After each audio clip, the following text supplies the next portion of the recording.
Good morning.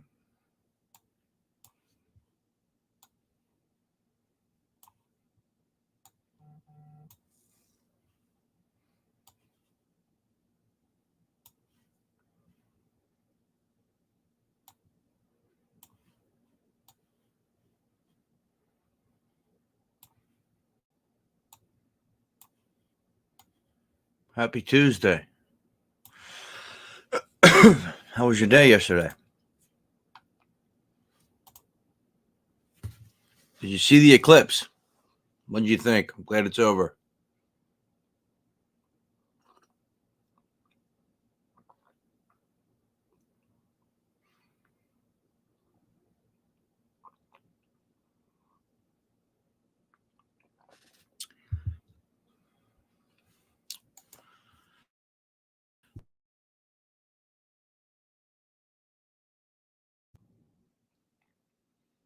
Good morning.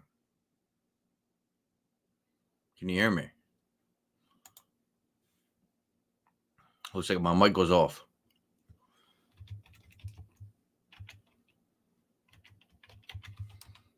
Did you get a chance to look at the sun yesterday? The eclipse. What'd you think?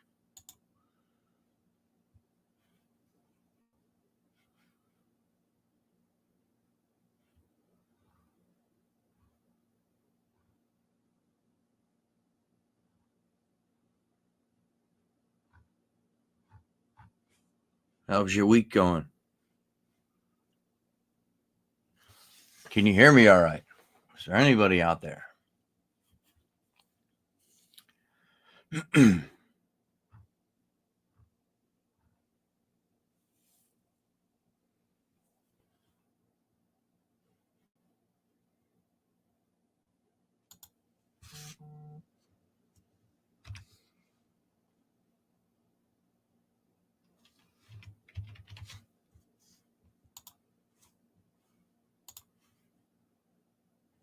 Mic check, check.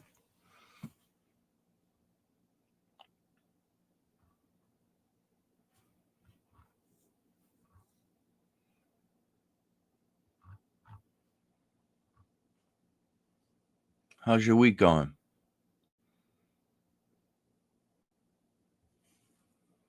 Nobody's not too many people were too talkative this morning. Good morning, O'Sullivan. How are you? Good evening.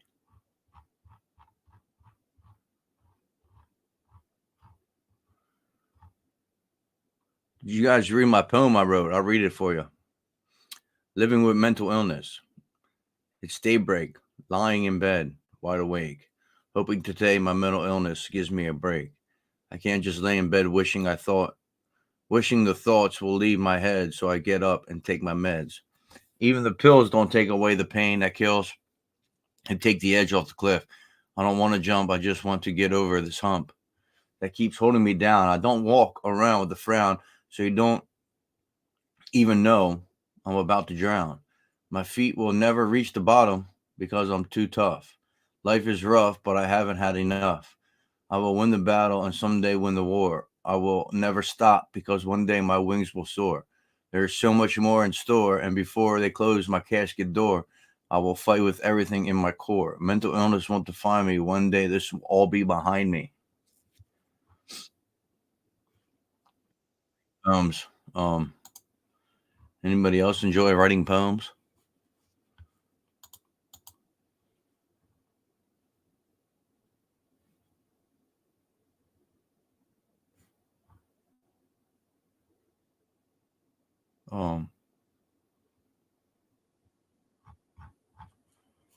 Yeah. Another person put up was people don't fake depression, they fake being okay.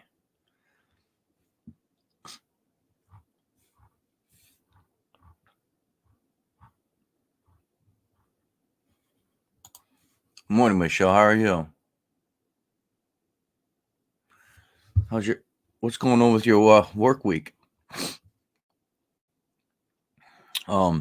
What's making it so long this week?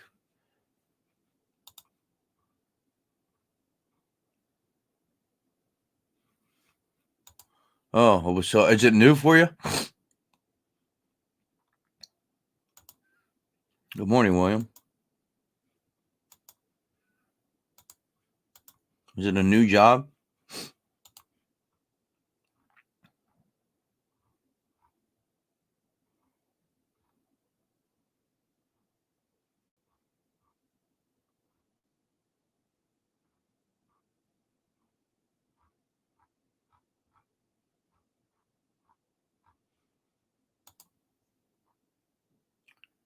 A small ride with. Oh, that's right. You are a prison guard. I forgot about that.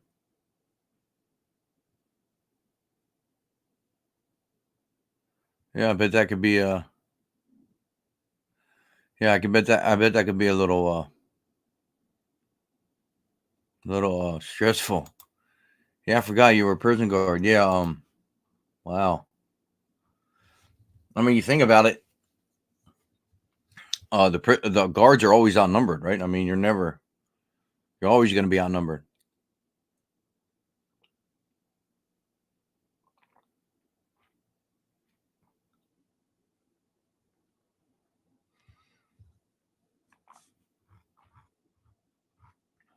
Um,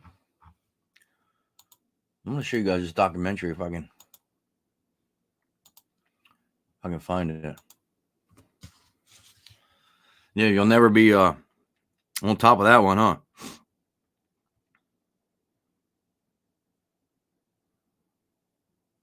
You guys ever see the documentary with Jonah Hill?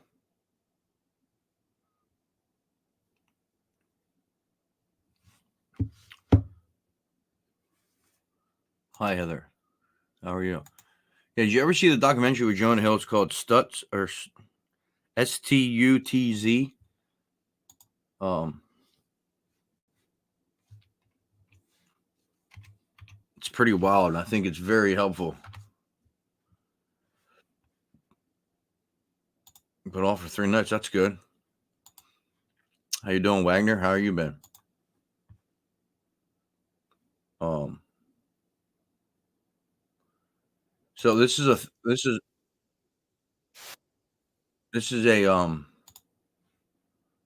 documentary with Jonah Hill. If you know who Jonah Hill is, the actor. I don't know if I'll be able to find it or not.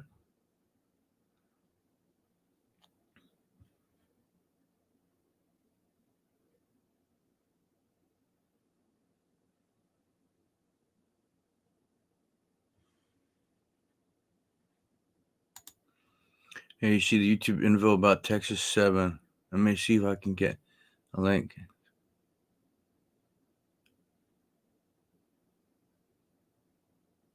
The Texas 7, what's that about?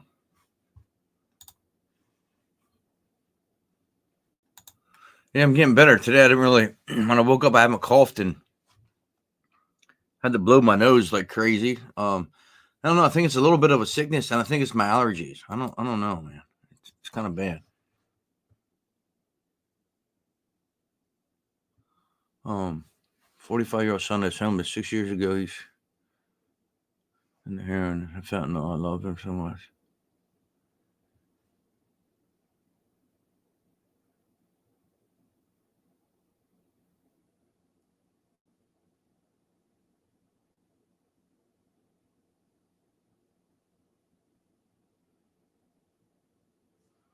So,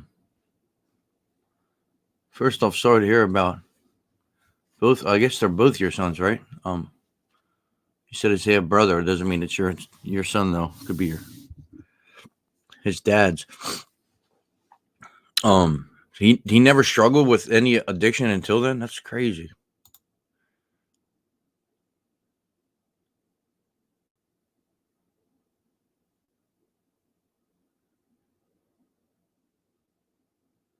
Wow,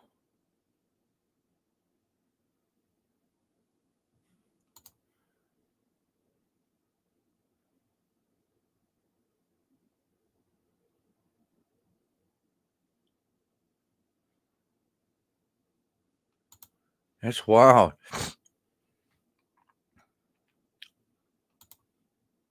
Oh, thank you. I appreciate it. Yeah, it's getting better. Um,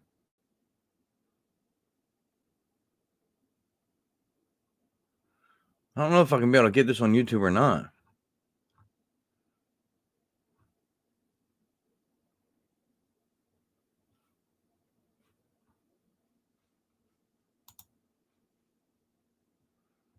I mean, it's really, really good.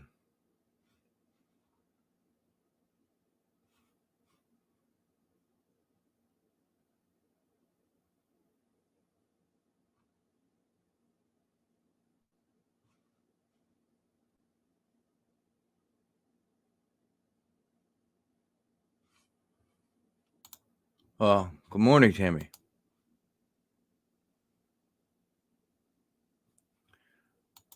It won't let me copy that for some reason. What was it called again? I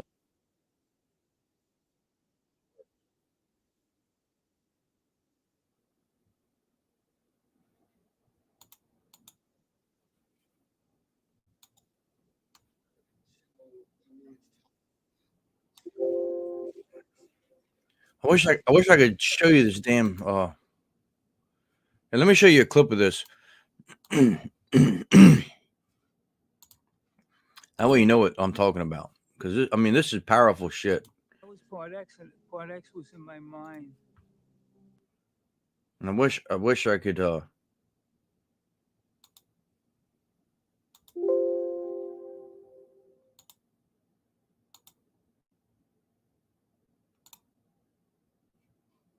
I wish my internet was better. Actually, that's one thing I wish. Before I understood any of this.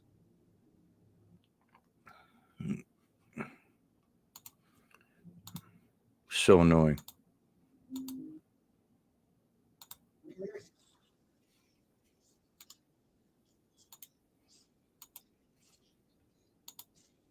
Adversity comes. It's an opportunity for you to. At that moment, you're going to face Part X directly. So this is Jonah Hill's therapist in real life. Part X is the judgmental part of you.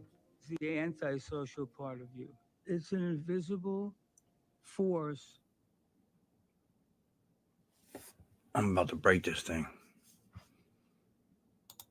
It's so annoying. Good morning, Kim. How are you? Can you guys hear it now? That wants to keep you from changing or growing. It wants to block your evolution. It wants to block your potential. It wants to fuck up your shit. So Part X would.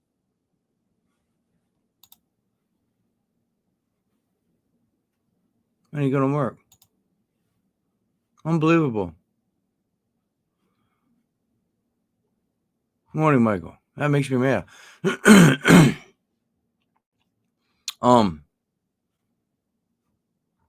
The Texas 7, is that what you said it was called? What? Pissed me off. All the money you spend for the internet, and that's what you get. That's what you give me here. You know what I mean? I should be able to hide in a cave and play whatever the hell I want, but no. You got to Texas 7.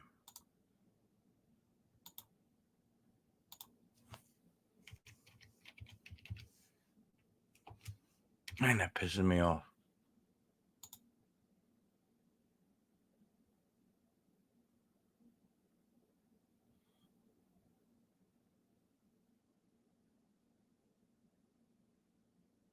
How long ago did they do this?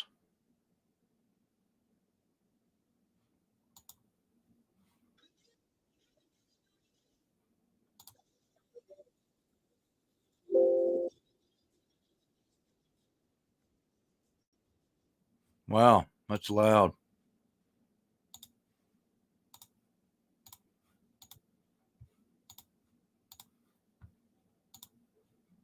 Is a chilling chapter from more than 20 years ago. Not over yet. Still sending shockwaves. The case of the Texas 7 still playing out on death row. And tonight, for the first time, we hear from one of the final prison escapees still alive, waiting for execution. The 7. Can you hear that now? Let me know if you can hear that or not. 7 escapees had long rap sheets when they disappeared from the Connolly unit in South Texas, putting the nation on edge for 6 weeks. Eric Hernandez now with the first of the 3 Texas Crime Stories episodes, diving into one of the most notorious manhunts in Texas history. Located in Karnes County, right off of Highway 181, the John B. Connolly unit is a maximum security prison that houses just over 2,000 inmates. On December 13th, 2000, the prison became the scene of one of the most brazen prison escapes in Texas history. 7 convicts were able to overpower civilian employees and prison guards around 11:20 a.m. How'd they get the weapons from the guards? I mean, some guards have guns, right? I guess this guy up in the tower would have a gun. They left their victims knocked unconscious and tied up in an electrical room. After stealing their clothing and identification, they made their way out in a prison maintenance truck. Once out, they jumped into a getaway car left by one of their fathers. The men, George Rivas, Michael Anthony Rodriguez, Donald Newberry, Patrick Murphy, Larry Harper, Randy Holprin, and Joseph Garcia were on the run and their faces all over TV. They were dubbed the Texas 7. As they made their way across Texas, they found themselves in Irving on Christmas Eve. The plan was to rob a sporting goods store. As they were leaving the store with cash and weapons, they came upon Officer Aubrey Hawkins. 6 of the men shot at him, and he was then run over as they fled. For days, they couldn't be found until a tip came in on January 22nd. They were staying in a trailer park near Woodland Park, Colorado, which is near Colorado Springs. Rivas and 3 others were captured there. Larry Harper would commit suicide before being caught, and then the last 2 were arrested at a Colorado Springs. Now, why do you think he would take his life before being caught?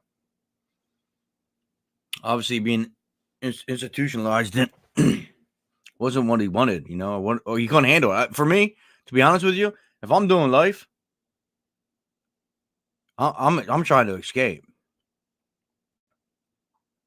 I can tell you that right now. There's no way. I don't know if I'm trying to hurt anybody, but I can't be locked up in a cage or in a cell the rest of my life. There's no damn way.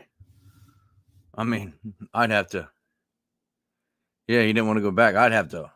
I mean, I'm not agreeing with killing people. I wouldn't do all that, but I mean, you could get out without doing that. You could find a way. I mean, it'd be hard as hell, but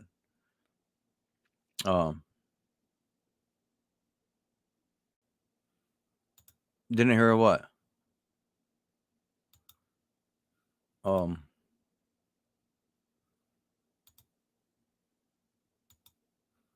What do you mean you didn't hear that? I mean, I couldn't be in a cell. I don't know. There's no Springs way. Hotel after a standoff. 6 were now all in custody and later convicted and sentenced to death. 4 of the men, including George Rivas, have already been executed. 2 still sit on death row. Randy Holprin. Oh, they ended up killing all the guys? How many people did they how many prisoners did they kill? I mean, guards. And Patrick Murphy. Coming up at 6, we go to Livingston, Texas, to the death row unit to speak to Patrick Murphy. And he tells us a lot about being a part of the Texas 7 and why he believes he shouldn't have been given the death penalty. Erica Hernandez, KSAT 12 News. Right. We continue now our Texas Crime Stories series on the Texas 7. At 5 o'clock, we spoke about the brazen escape and how they were caught. Erica Hernandez recently went to Livingston, Texas, where those on death row are housed in the Polinsky unit. More than 2 decades later, one of the last surviving members of the Texas 7, Patrick Murphy, speaks about that daring escape and why he believes he should not be on death row. Since 2004, Patrick Murphy has called death row home. Now 62, he doesn't do many interviews. Why do people sit on death row so long? Never understood that. Why do they on death row forever? But decided to grant ours. Nothing was off limits as Murphy spoke in detail about being part of the Texas 7. When you hear the words Texas 7, what does that mean to you? A bad period of time. I necessarily don't like the label, but there's nothing I can do about it.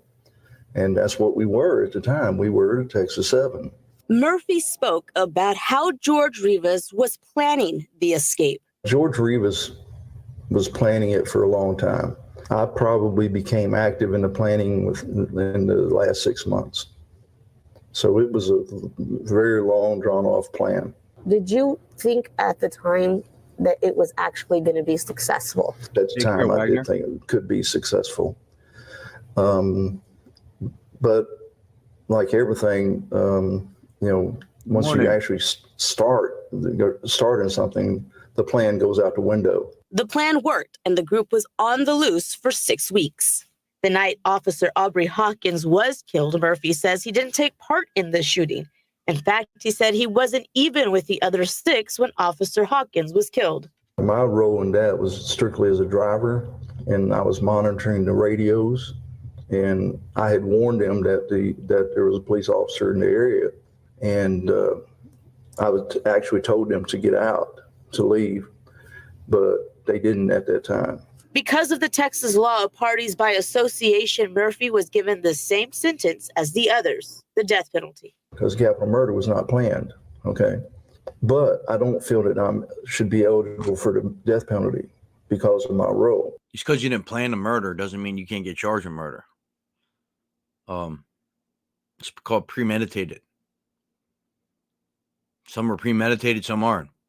Patrick Murphy was given an execution date back in March 2019, but at the last hour, he was given a stay of execution, but not because of the law of parties. Coming up on the Night Beat, Murphy will talk to us about what should have been his last day alive and why he's at peace with his next possible execution date. Erica Hernandez, KSAT 12 News. Do you own your home in That's pretty Pennsylvania, wild, huh? but still? I think I heard of the Texas 7. Weren't they on like America's Most Wanted before? I believe they were on there. Well, Simpson, if this is your first time, I appreciate you being here. I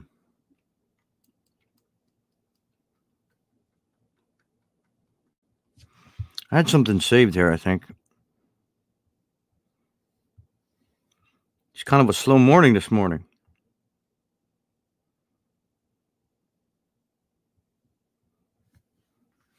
I want to show you a different side of something we haven't seen. Like, this is a rapper, right? Nipsey Hussle. You ever heard of Nipsey Hussle? Maybe not, but he comes from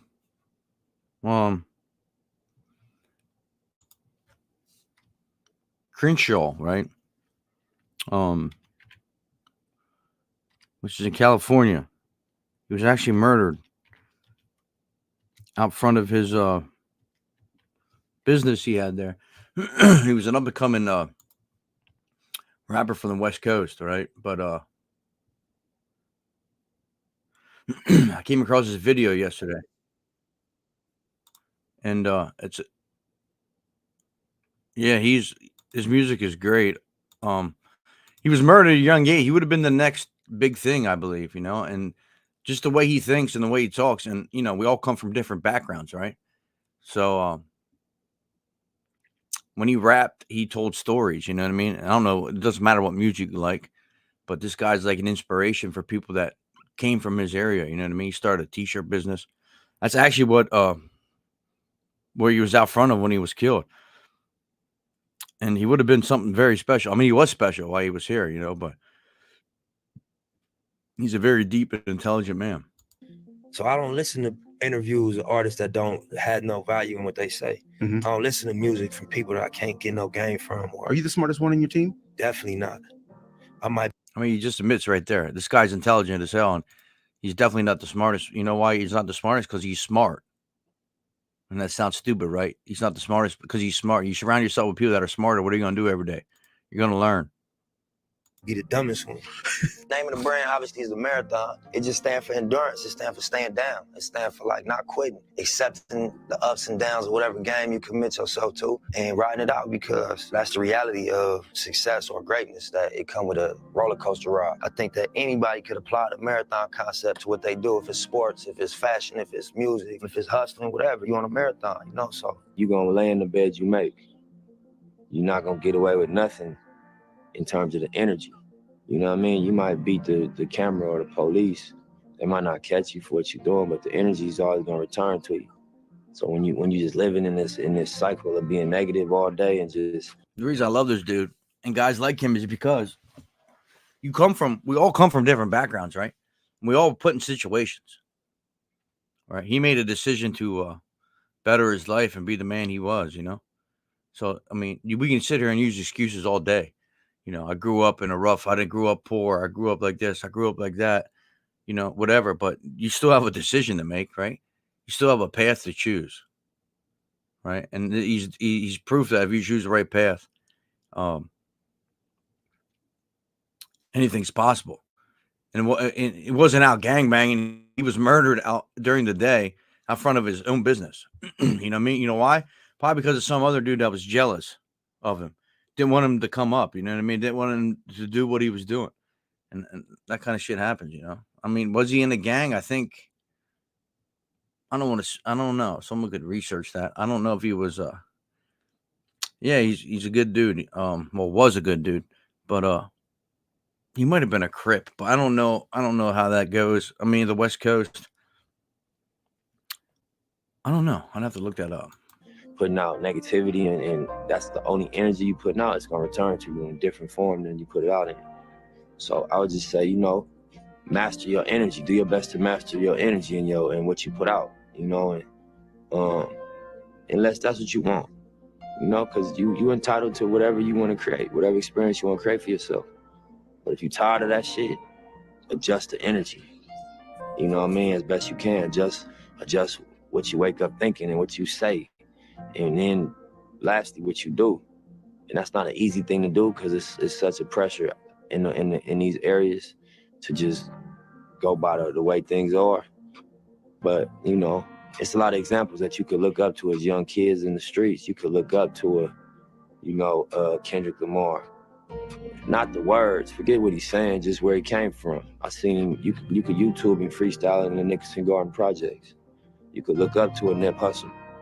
You know, you could look up to a YG, you know what I mean? To a Top Dog, you know what I mean? To any one of these guys that came from this hopelessness and you know, wiggled their way through it. You know what I mean? And you can reverse engineer what they did. You know, look at the steps, what happened. Most important thing, number one, is you got to get rid of doubt. If you got doubt in what you're doing, it's not going to work. You know what I'm saying? And the way to do that is you have a plan. Because if you got a plan, it's not like just a pipe dream. You have a step-by-step list of things to do to get to your goal. If you don't have that, it's very hard to really have faith in what you're doing. Because as soon as something pop up, it's going to look like the end all.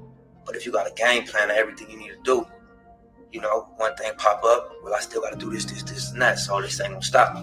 You know what I'm saying? Another thing pop up, well, shit, I accomplished this 2 things. Since my last obstacle, I only got 3 more things to do. Let me keep pushing, fuck it.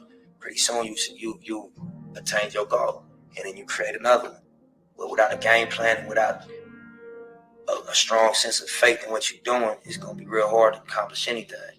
And I know, you know, it's a lot of obstacles out here. Family, baby mamas, the legal system, trouble with the law, you know, your homeboys being involved in a crab in the bucket syndrome, where, you know what I mean, you making moves and starting to make your way out, and people start trying to attach themselves to you. It really become weight, you know what I'm saying, extra weight. And sometimes it's like kamikaze, they blow it. See what he said there? It's so powerful. Like he's making his way out, you know, of the situation he's in because he's doing the right things and he's becoming famous, right? But then people get attached to him, right? And they want to be a part of it, but it's just extra weight. You know what I mean? They just want to be there for the fame. They don't want to be there, you know, for the right reasons. They self up trying to stop you. So, you know, you gotta have faith. And I believe that's why he was murdered, right? And what you're doing and not take no for an answer. You'll get it. It'll be a long run, but you'll get it. For sure. Yeah, you can learn from my mistakes, but you might have to make them. You know what I mean? I would just say, if you take the quality from me, if you was to take any quality from me, take the quality of persistence and staying down. You know what I mean? And being able to take it on the chin and take a blow. You know what I mean? Like, yeah, that's important. You know, to not stay on the ground if you get knocked down, and you know what I mean, be able to roll with the punches. I never been one of the people that could be comfortable being careless. Some people I noticed the quality that they don't have that. They just don't have the I guess the pressure on themselves. You know, they just have a little bit of a comfort that I don't have. I don't feel comfortable unless I know I went above and beyond with my preparation. The things that possibly could happen, if I ain't take real steps to prevent those things, I'm not comfortable. I can't walk around, charismatic and happy. Nah, I gotta make sure, we setting up some type of wealth, because we might have a little bag right now, but we know a lot of people had a bag right now and they ended up bad. We got a core business, which is for me music, but then it's about building an enterprise around it. And I think, that's what we see Jay-Z has done. That's what we see Puff has done. The music don't become how you pay the bills. Well, yeah, Puff has done that, but now Puff's going to be arrested because he's a pedophile. It's a lot of pressure off of him. You got other things bringing in income. You can make music solely as an artist. Real, everybody got a different definition of what they in the game for. I couldn't get my way in trying to fit in. What I'm here to try to do, I couldn't do that trying to fit in. It wouldn't. What my goal, you can't get at what I'm trying to do that way. See what remember I was saying earlier about he had a decision, right? He had a decision to make. We all have decisions to make. So if he didn't want to fit in, he didn't want to be a part of the in crowd. He wanted to do something different. He wanted to escape the so-called hood that he lived in, How can't you respect a guy like this, And then to get to where he got and then to be murdered because someone wanted what you had and took it all away from you, It's pretty sad. From my understanding of it, my experience with it, you gotta be authentic and you gotta define your shit. You gotta make a contribution. Yeah. You know what I mean? You can't try to copy, ride waves. You gotta define your contribution. For sure. I learned when I was younger, like, you can't put your expectation of me on me. I'm me, you feel me? And you're not gonna ever make me feel bad for it. You're not gonna, make me react to how you reacting to me. I don't care. I'm me. And if I part of who I am, is disrespectful or is, crossing the line of like basic things, I'm gonna check myself. But we all are individuals. So for you to think my balance or my ratio, I'm to this or to that, and I ain't got enough of this and enough of that, that's all love. Just keep it to yourself, bro. Don't blend in. Stay in your lane. There's no traffic in your lane. You know what I'm saying? Don't blend in. Stay in your lane. I don't know if you guys know the lingo, but the lane would be stay, in your direction where you're going. You don't need to blend in. Take the road less traveled, right? Good morning, Baker. Yeah, there's some lingo. I don't know if you guys are familiar with, we're all over the world. You might not understand what that means. Honest and stay in your lane. A marathon is just about seeing long term, seeing a vision, understanding that nothing really worthwhile happens overnight, and just sticking to your script long enough to make something real happen.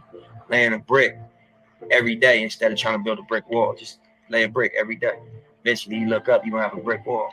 I drop my daughter off every day. I drill her out. How smart is that?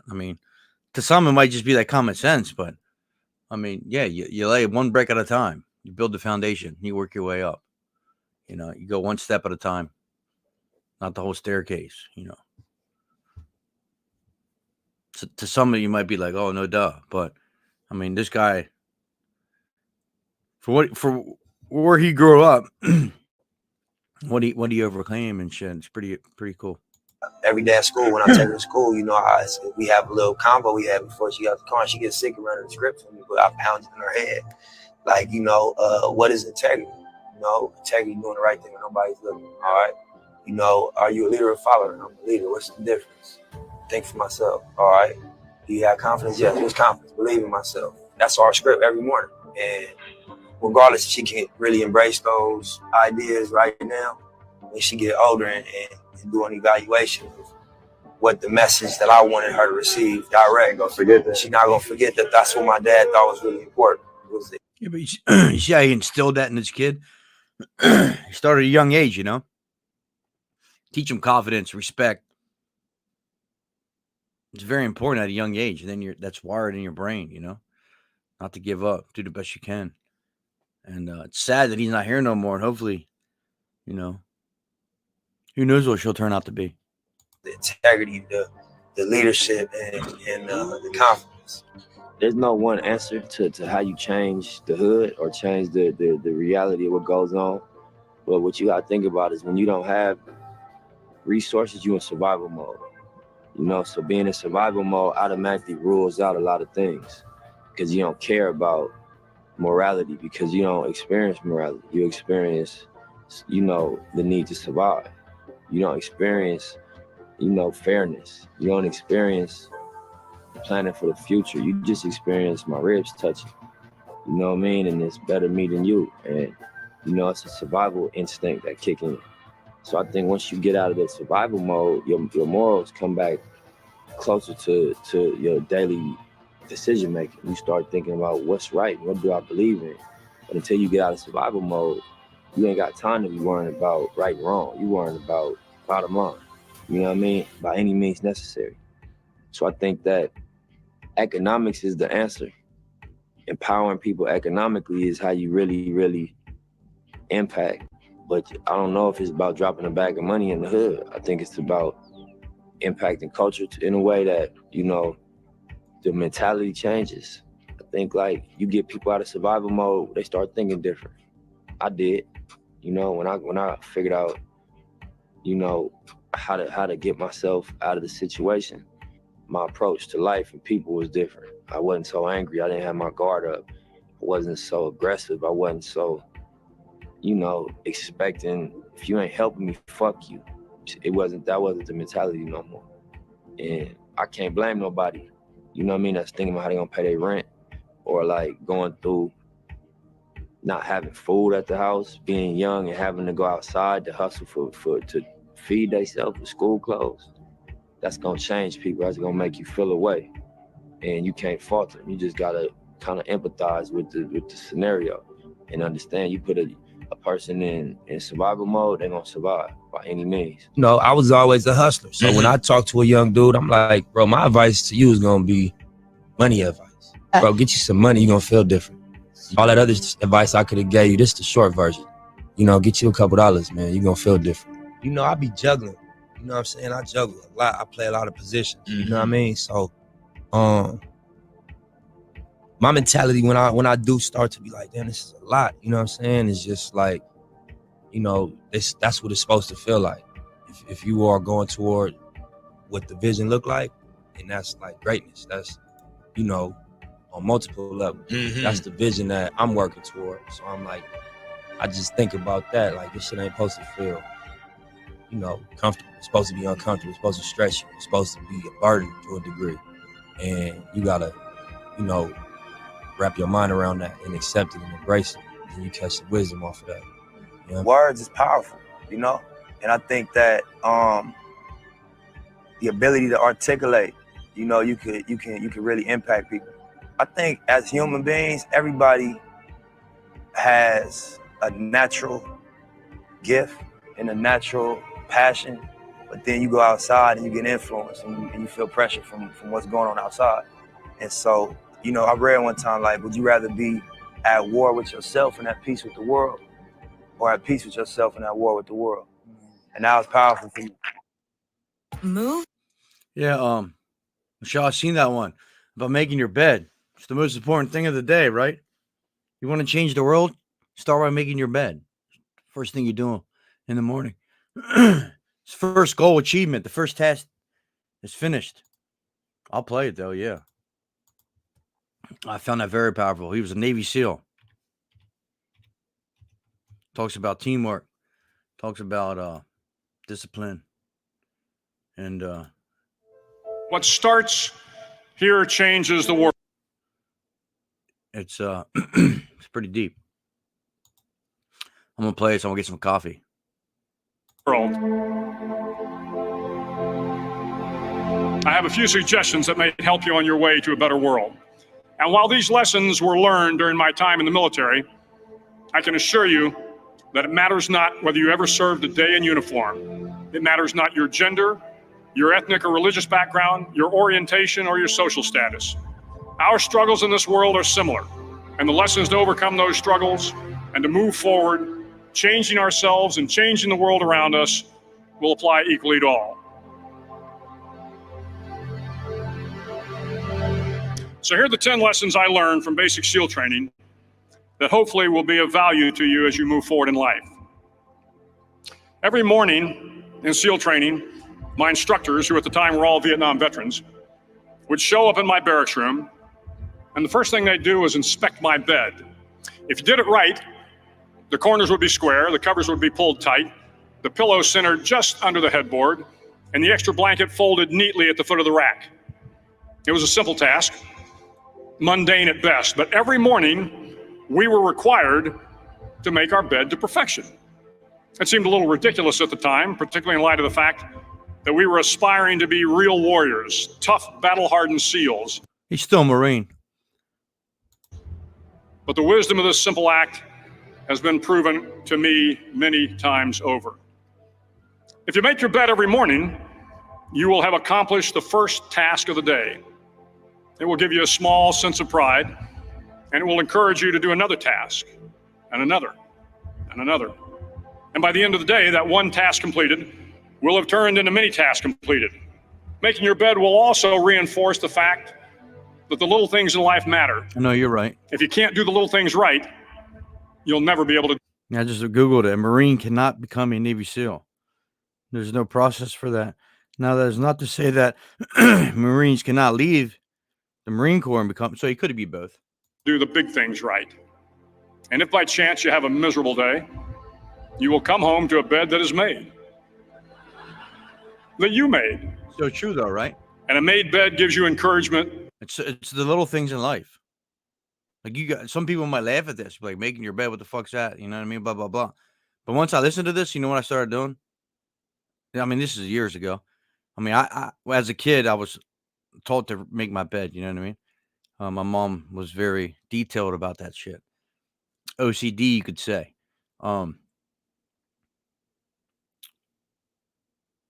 It just gives you this, you know, I'll let him say it. It just makes sense. That tomorrow will be better.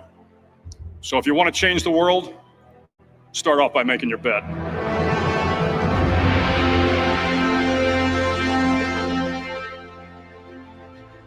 During SEAL training, the students are all broken down into boat crews. Each crew is 7 students, 3 on each side of a small rubber boat, and 1 coxswain to help guide the dinghy. Every day, your boat crew forms up on the beach and is instructed to get through the surf zone and paddle several miles down the coast. In the winter, the surf off San Diego can get to be 8 to 10 feet high, and it is exceedingly difficult to paddle through the plunging surf unless everyone digs in. Every paddle must be synchronized to the stroke count of the coxswain. Everyone must exert equal effort, or the boat will turn against the wave and be unceremoniously dumped back on the beach. For the boat to make it to its destination, everyone must paddle. You can't change the world alone. You will need some help. And to truly... I say that every day, you know, with you guys and me. I can't do this alone, right? I can't do this on my own. If we want to change the way people think about mental health, we got to do it as a team, right? I can't do this shit by myself. You know, maybe we just be better people, you know, understand life more. I can't do it alone, man. And no one is alone. To get from your starting point to your destination takes friends, colleagues, the goodwill of strangers, and a strong coxswain to guide you. The goodwill of strangers. That's us. We stand alone together. If you change the world, find someone to help you paddle. Over a few weeks of difficult training, my SEAL class, which started with 150 men, was down to just 42. There were now 6 boat crews of 7 men each. I was in the boat with the tall guys, but the best boat crew we had was made up of the little guys, the Munchkin crew, we called them. No one was over 5'5". The Munchkin boat crew had 1 American Indian, one African American, one Polish American, one Greek American, one Italian American, and 2 tough kids from the Midwest. This is us right here. They out-paddled, outran, and outswam all the other boat crews. The big men in the other boat crews would always make good-natured fun of the tiny little flippers the Munchkins put on their tiny little feet prior to every swim. But somehow these little guys from every corner of the nation and the world always had the last laugh, swimming faster than everyone and reaching the shore long before the rest of us. SEAL training was a great equalizer. Nothing mattered but your will to succeed, not your color, not your ethnic background, not your education, not your social status. If you want to change the world, measure a person by the size of their heart, not by the size of their flippers. If you don't make at least 150 grand, I want you to click off this ad right now. I don't have anything for you. I don't mean any disrespect, but I don't. Several times a week, the instructors would line up the class and do a uniform inspection. It was exceptionally thorough. Your hat had to be perfectly starched, your uniform immaculately pressed, your belt buckle shiny and void of any smudges. But it seemed that no matter how much effort you put into starching your hat or pressing your uniform or polishing your belt buckle, it just wasn't good enough. The instructors would find something wrong. For failing the uniform inspection, the student had to run fully clothed into the surf zone, then wet from head to toe, roll around on the beach until every part of your body was covered with sand. The effect was known as a sugar cookie. You stayed in the uniform the rest of the day, cold, wet, and sandy. There were many a student who just couldn't accept the fact that all their efforts were in vain, that no matter how hard they tried to get the uniform right, it went unappreciated. Those students didn't make it through training. Those students didn't understand the purpose of the drill. You were never going to succeed. You were never going to have a perfect uniform. The instructors weren't going to allow it. Sometimes, no matter how well you prepare or how well you perform, you still end up as a sugar cookie. It's just the way life is sometimes. If you want to change the world, get over being a sugar cookie and keep moving forward. Every day during training, you were challenged with multiple physical events, long runs, long swims, obstacle courses, hours of calisthenics, something designed to test your mettle. Every event had standards, times you had to meet. If you failed to meet those times, those standards, your name was posted. These Marines, or I mean, Navy SEALs are some of the toughest guys in the world mentally, right? I mean, if you ever watched what they go through to become who they are, it's pretty crazy, man. That's why most people ring the bell. Posted on a list. And at the end of the day, those on the list were invited to a circus. A circus was 2 hours of additional calisthenics designed to wear you down, to break your spirit, to force you to quit. No one wanted a circus. A circus meant that for that day, you didn't measure up. A circus meant more fatigue, and more fatigue meant that the following day would be more difficult and more circuses were likely. But at some time during SEAL training, everyone made the circus list. But an interesting thing happened to those who were constantly on the list. Over time, those students who did 2 hours of extra calisthenics got stronger and stronger. The pain of the circuses built inner strength and physical resiliency. Life is filled with circuses. You will fail. You will likely fail often. It will be painful. It will be discouraging. At times, it will test you to your very core. But if you want to change the world, don't be afraid of the circuses. Are you interested in starting your own faceless YouTube automation channel? But all people do is tell you to go. What do you do after you fail? How do you come back? At least twice a week, the trainees were required to run the obstacle course. The obstacle course contained 25 obstacles, including a 10-foot wall, a 30-foot cargo net, a barbed wire crawl, to name a few. But the most challenging obstacle was the slide for life. It had a 3-level, 30-foot tower at one end and a 1-level tower at the other. In between was a 200-foot-long rope. You had to climb the 3-tiered tower, and once at the top, you grabbed the rope, swung underneath the rope, and pulled yourself hand over hand until you got to the other end. The record for the obstacle course had stood for years when my class began in 1977. The record seemed unbeatable until one day a student decided to go down the slide for life head first. Instead of swinging his body underneath the rope and inching his way down, he bravely mounted the top of the rope and thrust himself forward.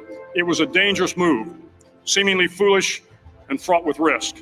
Failure could mean injury and being dropped from the course. Without hesitation, the student slid down the rope perilously fast. Instead of several minutes, it only took him half that time. And by the end of the course, he had broken the record. If you want to change the world, sometimes you have to slide down the obstacles head first. During the land warfare phase of training, the students are flown out to San Clemente Island, which lies off the coast of San Diego. The waters off San Clemente are a breeding ground for the great white sharks. To pass SEAL training, there are a series of long swims that must be completed. One is the night swim. Before the swim, the instructors joyfully brief the students on all the species of sharks that inhabit the waters off San Clemente. They assure you, however, that no student has ever been eaten by a shark, at least not that they can remember. But you are also taught that if a shark begins to circle your position, stand your ground. Do not swim away. Do not act afraid. And if I just seen this comment. Why won't you be here?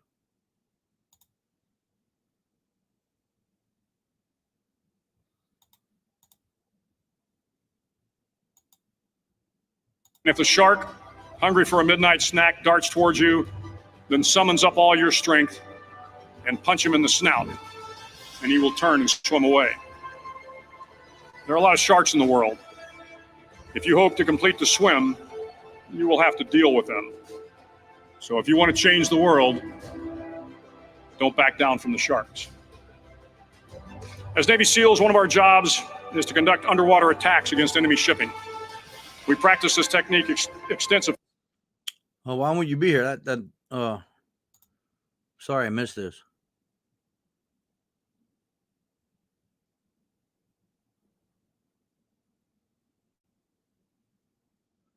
Why wouldn't you be there? That bothers me. During training. The ship attack mission is where a pair of SEAL divers is dropped off outside an enemy harbor and then swims well over 2 miles underwater, using nothing but a depth gauge and a compass to get to the target. During the entire swim, even well below the surface, there is some light that comes through. It is comforting to know that there is open water above you. But as you approach the ship, which is tied to a pier, the light begins to fade. Do you guys get anything out of these videos, like these motivational ones? Just a better understanding. A different look at life, I guess. Not a better understanding, but a different way to look at things. Yeah, but they'll be back. You can still talk to them. We're here. Turn to friends or family, you know. I mean, we're your friends, I mean, on the internet, but we understand your pain. I mean, let's get back to what we talked about when you came up here. Now's your time you have no distractions, right? I'm not saying that your kids are a distraction, but now you can focus on you. Take the time to focus on you now, you know?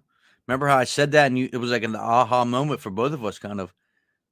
You neglected yourself for so long, so don't look at it as a negative, right? I mean, you're focusing on the negative part that your daughter is not going to be around for, a couple weeks or whatever, but now is your opportunity to focus all your energy on bettering yourself.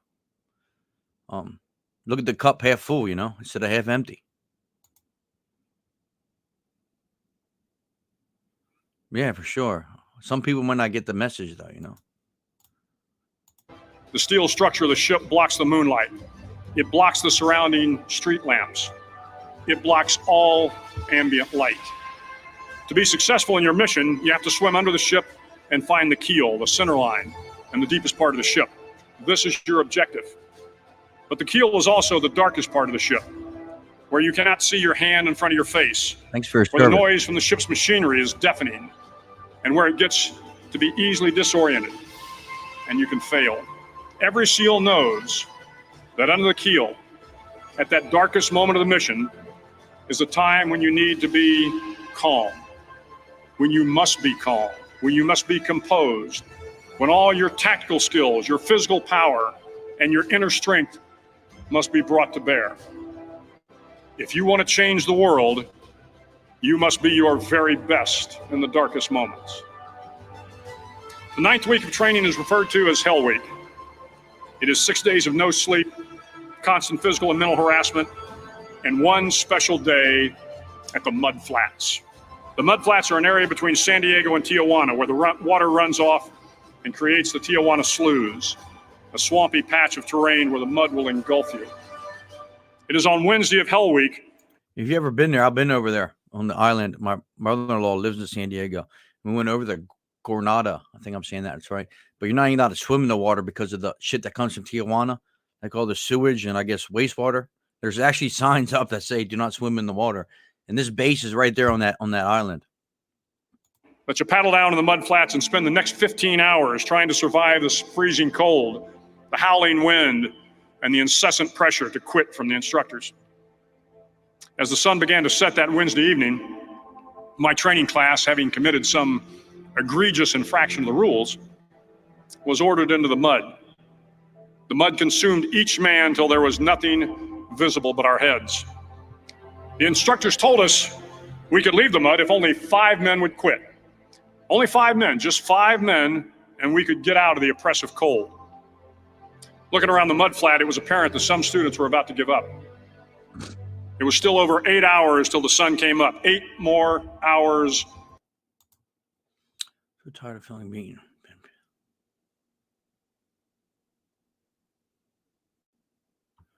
Yeah,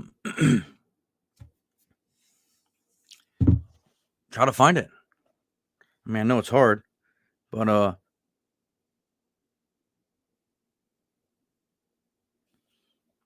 today's a new day, you know. I think you're taking a lot out on yourself. You've been through a lot, you know. I remember your story very well. I just think you need to get back to loving yourself, right? Working on the grief that you've been through, you know, with the ex-husband, having the kids the way you had them, taking care of them by yourself with no help from him. Gave him everything you wanted, right? And he turned his back on you and walked out the door. I think that's still the issue in your life, right? That's still your main problem. I don't think your problem is that your kid is going away for the couple weekends. I don't think that's the main issue, right? I think it's deeper than that. I think it's you're scared of being alone, right? In that case, you know, what's the word I'm looking for? Abandonment. You know what I mean? A bone-chilling cold. The chattering teeth and the shivering moans of the trainees were so loud, it was hard to hear anything. And then one voice began to echo through the night. One voice raised in song. The song was terribly out of tune, but sung with great enthusiasm. One voice became 2, and 2 became 3, and before long, everyone in the class was singing. The instructors threatened us with more time in the mud if we kept up the singing, but the singing persisted. And somehow the mud seemed a little warmer, and the wind a little tamer, and the dawn not so far away. If I have learned anything in my time traveling the world, it is the power of hope. The power of one person, a Washington, a Lincoln, King, Mandela, and even a young girl from Pakistan, Malala.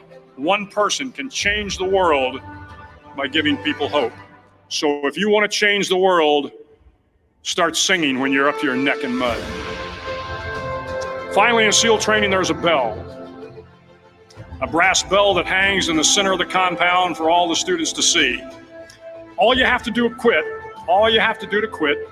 is ring the bell. Ring the bell, and you no longer have to wake up at 5 o'clock. Ring the bell, and you no longer have to be in the freezing cold swims.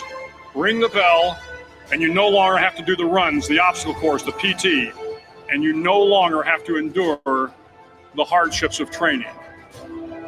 All you have to do is ring the bell to get out. If you want to change the world, don't ever ring the bell. It will not be easy. Never Start ring each the day bell. with a task complete. Obviously, we're not Navy SEALs, right? But our life, we could ring the bell anytime we want, right? That's what we're trying to prevent here. Don't ring the bell. Keep going.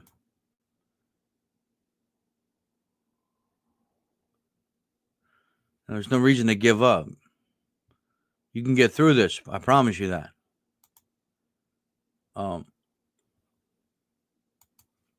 You got it. I mean, you've been strong. You've been strong. Keep continuing to stay strong, right? Find someone to help you through life. Respect everyone. Know that life is not fair and that you will fail often.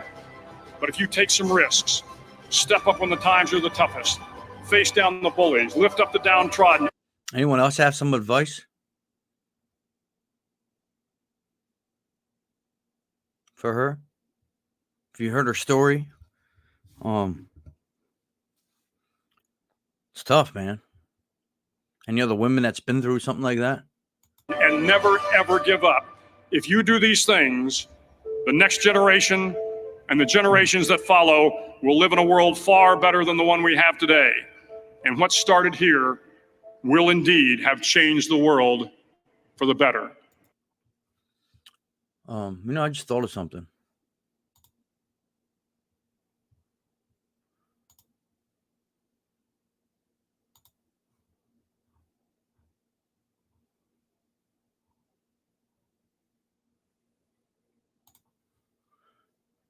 We use this because I'm at work.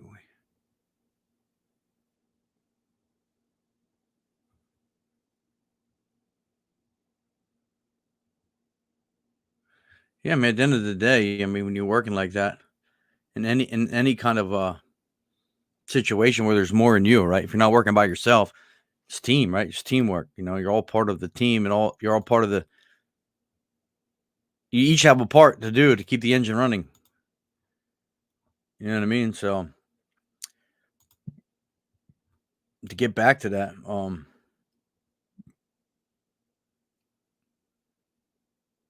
it's always good to get back to where it all started. I'm gonna play you this video I made. This is the first video I ever made. This hit me while I was going through this about why I started this page and everything. I don't know if you guys ever seen this, but here, I'll play this for you. This is how this was back in 2017, I think.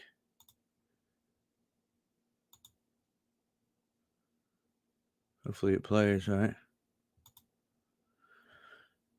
It's always something with this shit. I haven't seen this for a while. I'm a little nervous.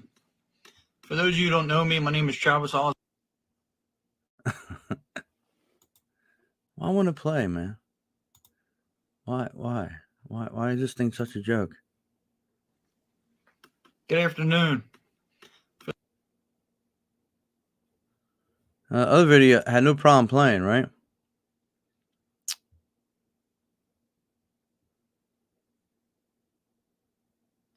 Yeah, this is pretty good. I cried in this video. This is years For those ago. of you who don't know me, my name is Travis Oswald. I live in Lancaster, PA.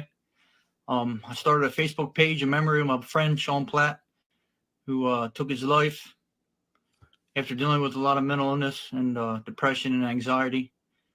So I took it upon myself to start a page under my name to help as many people as I can that deal with mental illness, because I myself suffer. So that's where my journey began. I never had Facebook until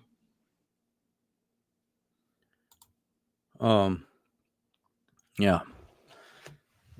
See, this happened to me and my family and my friend Sean was a. Man, why does this do this, man? So frustrating.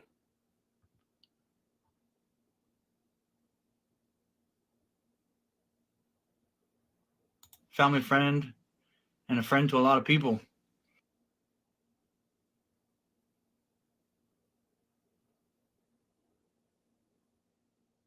Why is it?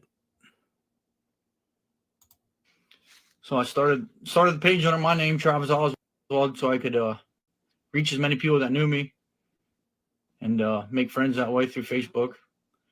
And So as it goes on, always trying to.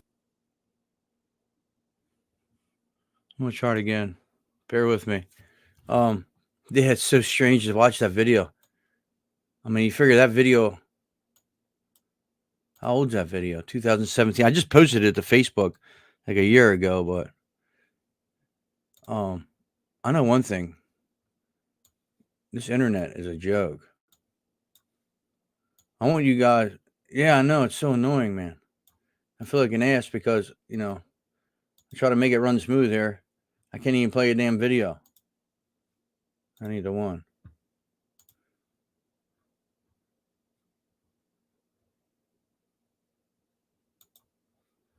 Like it just don't make no sense. I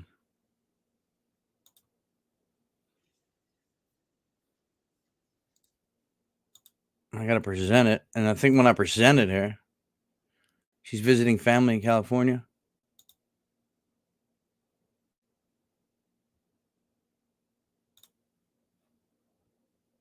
As many people as possible.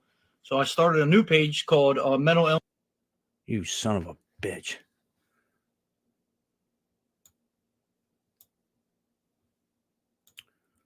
Why? Anyone got any advice? Why? We just watched the whole damn thing. Illness and suicide awareness. So if you could like and follow me on that, I'm trying to reach more people that don't know me, maybe from a different state, different country, whatever. See how many people I can get involved. This is how long ago it was. I said a different state. You know what I mean? I said a different state. If I can get people to follow me from a different state, isn't that crazy? How far this page has come? In this movement and this journey of fighting mental illness and suicide awareness. I tried to invite all my friends to the page, but I guess I invited too many, too fast, and Facebook blocked me. I don't know much about Facebook. I just started in February to fight this disease. I got a hold of Langston Online today, and I messaged them and I asked them. So this is when I was telling you about. I reached out to the local newspaper. This is the story about it. If they would do a story about my mental illness.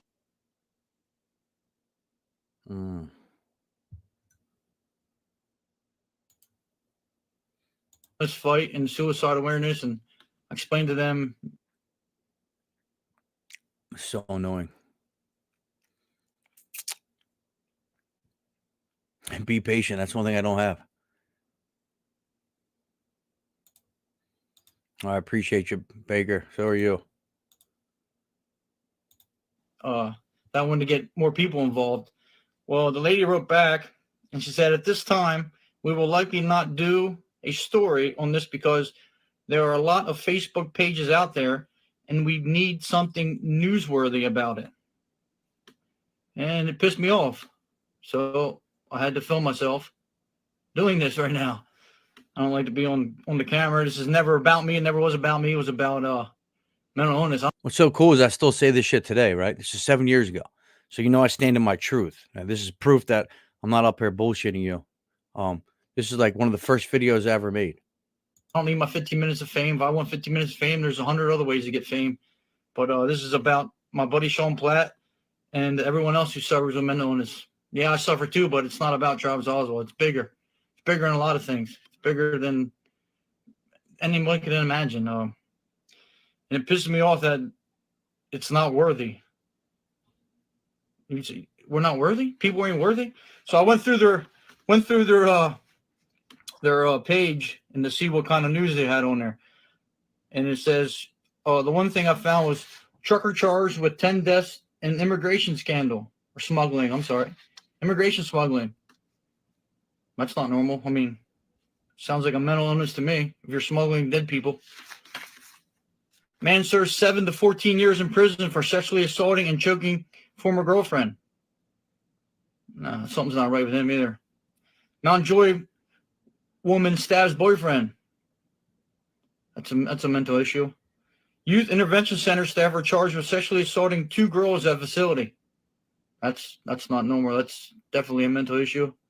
So my point is,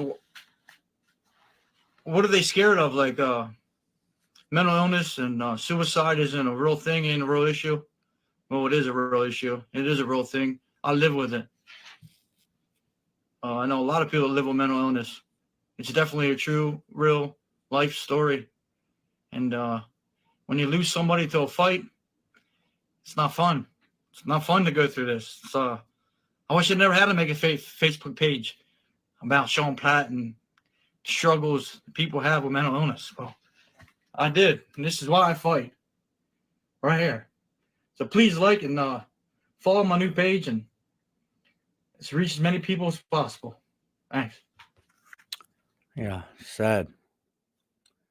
Yeah, so that's how that happened.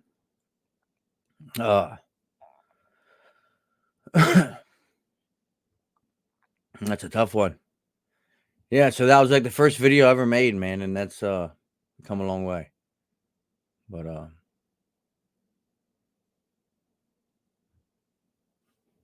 sad stuff. To be told that there's a lot of pages. There's a lot of pages that fucking assholes. There's a lot of pages that that's sad.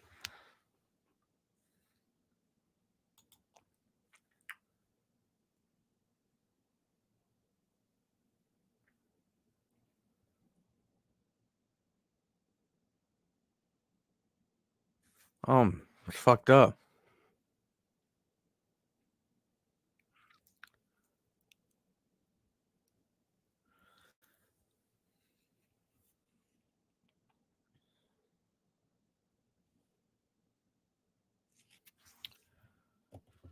It was motivation, you know what I mean? The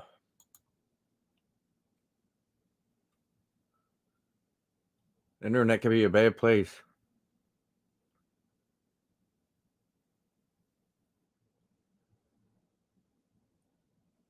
It made no sense to me, you know what I mean?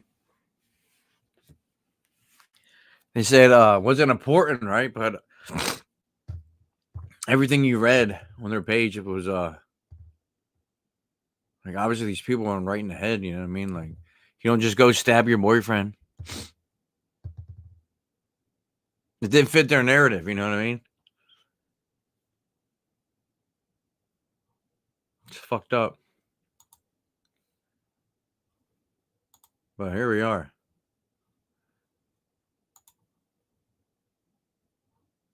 You know, some people just don't get it. They just don't understand how important it is, you know what I mean? Until you meet someone that until it happens to you, and then you realize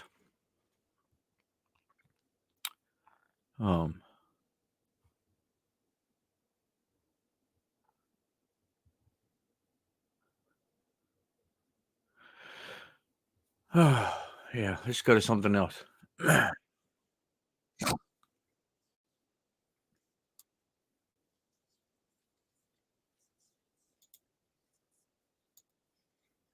Breezy.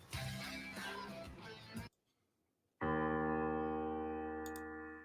much you feel like you're prepared for something. It never happens on your time, like when you think you're ready. It always happens when it's supposed to happen.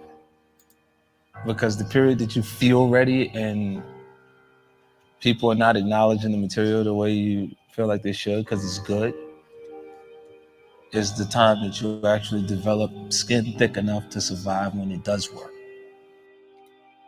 Look, there's going to be people unhappy with the success that you have regardless. You know, without knowing who you are, individually could look and just judge you and say, I don't like that. He got that diamond goat on his neck. Why did he put that there? You got to be a certain kind of person because he liked diamonds. And then they can just assume that anything they would like to register negative, they can just register it negative. Some people, they have the trait of, like, say the person's across the street, they look at you, they don't like you from across the street. Some people feel the need to go across the street to say, why I'm a good person. I don't give a f. I genuinely don't give a f about how those people feel about me across the street because they don't care about me. Is it okay for me not to care about people that don't care about me? I mean, like the simple things, like if you look and you go. So this is the rapper 50 Cent, right? But he's very, very, very intelligent. would be entertaining for them to see me in crisis. So if you saw that and you go, why would you care about a person who would like you to see under the worst circumstances you could be under? I feel like you can will yourself into a good space. Things that are meant to happen will. And if you believe in yourself enough, you can help yourself learn.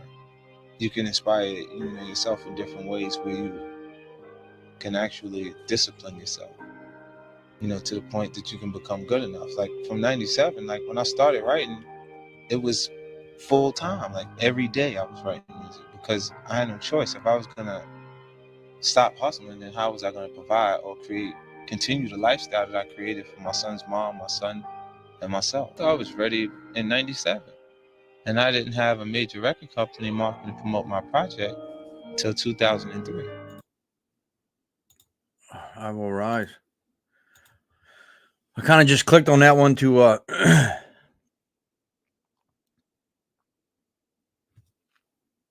get my mind off shit.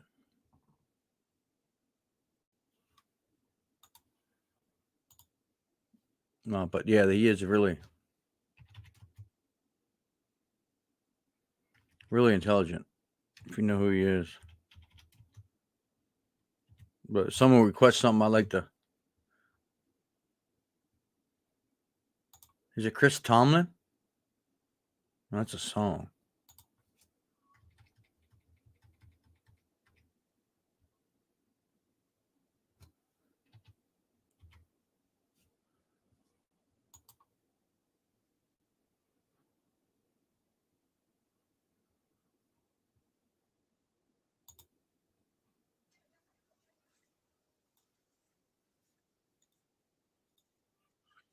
Whew.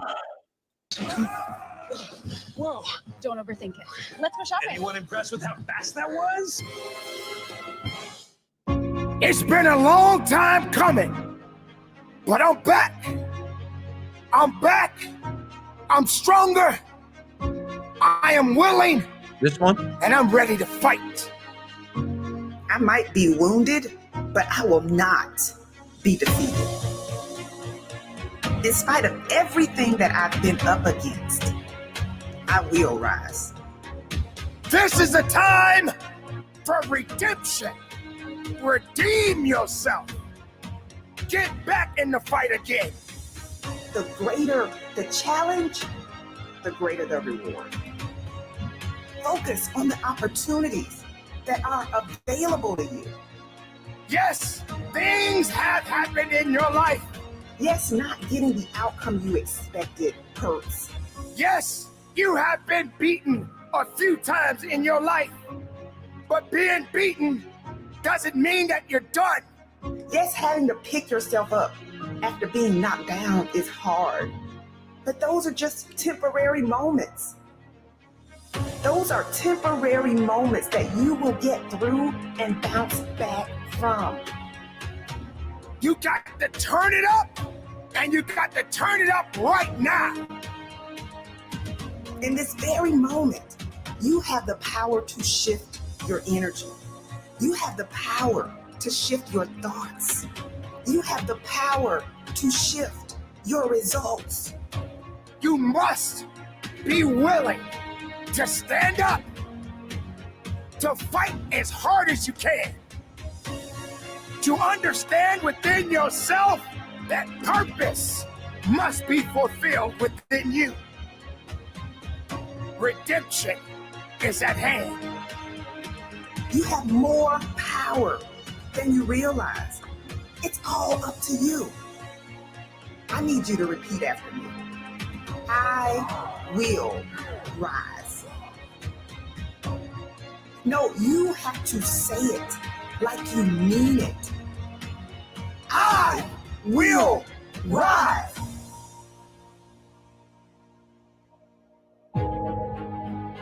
Throughout my life, I have experienced so many setbacks, so many losses. I have been angry. I have cried at night. I even felt sorry for myself. If I'm going to be great at something, what good am I if everything that I come in front of breaks me down to where I can't carry myself anymore. You got to be willing to go through the pain, to go through the struggle, to know that your existence matters. You have something that is inside of you right now that you possess, that must be awakened, that must have the fire to rise again, to push again, to wake up again. I'm not a victim. I'm an overcomer. You see, crossing the finish line wasn't easy, but redemption feels so good. You see, when you step into a season of redemption, you begin to experience breakthrough after breakthrough after breakthrough. And you are compensated for all of the pain and the discomfort that you've had to endure. We all face unforeseen battles, and sometimes these battles are not meant for us to win at that time. But that does not mean that you stop living. That doesn't mean that you give up now. You've been through hell. You've been through pain. You've been through disappointment. You've been overlooked and misunderstood. But that's all behind you. It's time for you to get everything you've ever wanted and more. Are you willing to show up like you've never shown up before? It's time for you to shine. Your day of redemption is here. It will never be an easy day, but it's a day for redemption. It's a day to be able to lift your head up and say, I am here. I am strong. I am willing. I'm not done yet.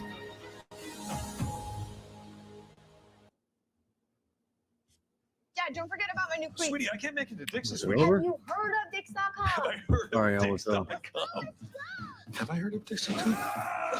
Whoa. Don't overthink it. Video got me off. Anyone impressed with how fast that was?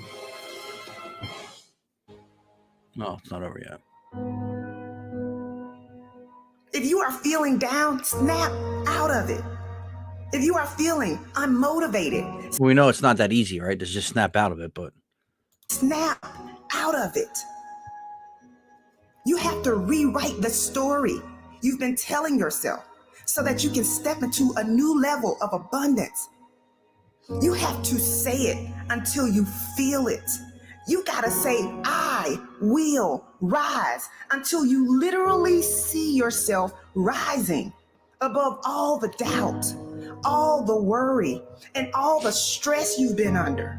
The time is now. Redemption is at hand. What do? Do you stand and fight? What do? Do you sit and wait? Or do you become a warrior? they're Not too powerful, many right? people are ready. Not too many people are built for it. But you must take that stand. I am strong, I am ready, and I will dedicate myself because I have been redeemed. We all have it in us. So stop saying it's too hard. Stop saying you don't know what to do.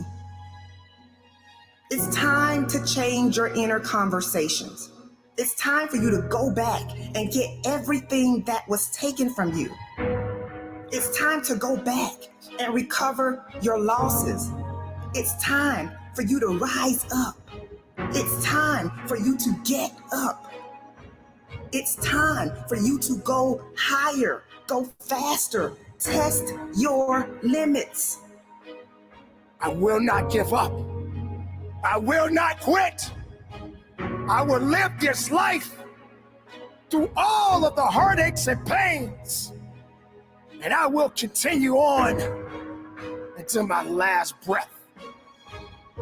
I am better than I was yesterday. I am the best of myself, not the worst. Nothing will hold me back. If it did not create me, it will never break me. For I am redeemed, and this is a moment of redemption. You were chosen for this moment. Let's go.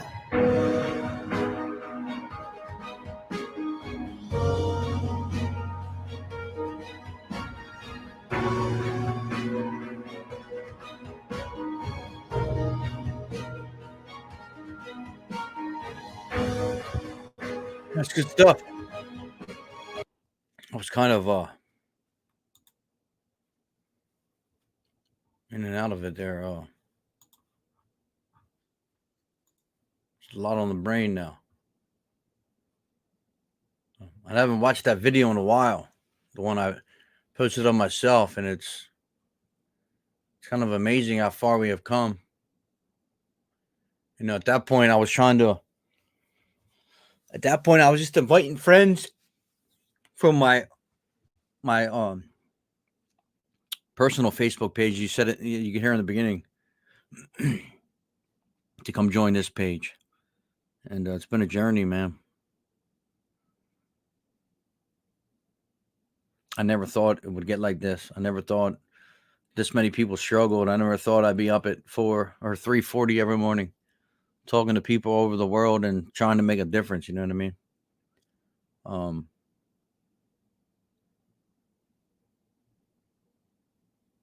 Yeah, it's pretty amazing. Yeah, I appreciate that, right? It's not easy, you know. Every day is a struggle. But with hard work and dedication, we can make a difference, you know what I mean? What am I looking for now?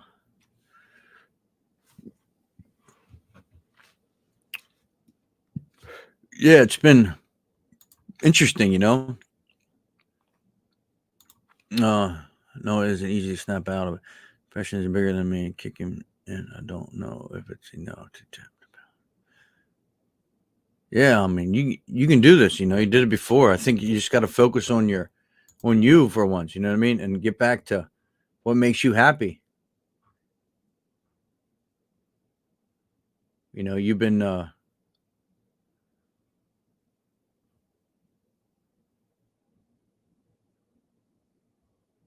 focused on helping so many other people, right?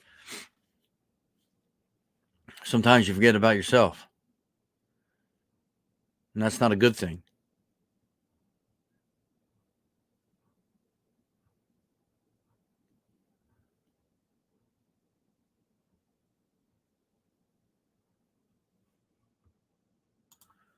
I don't like to snap out of a part.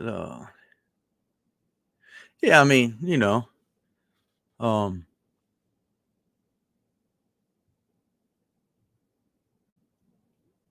it's all right.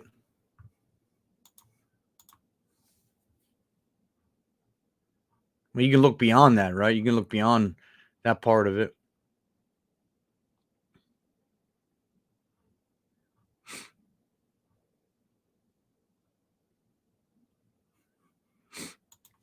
What's too late? You really, what's too late? It's never too late. I don't know why you're beating yourself up so bad today.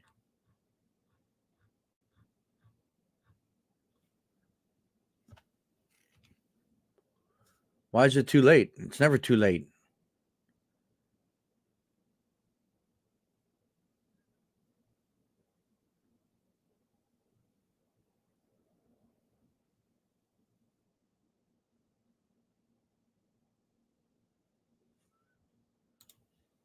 So how was your day? Oh, yesterday was good. I mean, it went pretty fast.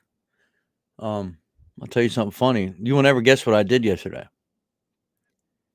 Well, my wife had me go get a pedicure. You know, What a joy that was. Funny. It's 5:30 in the morning.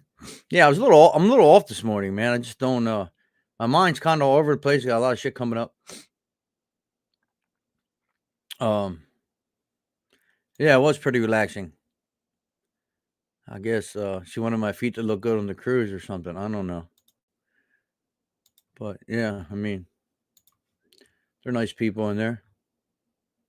I wish I could understand Chinese, because there was some parts of her.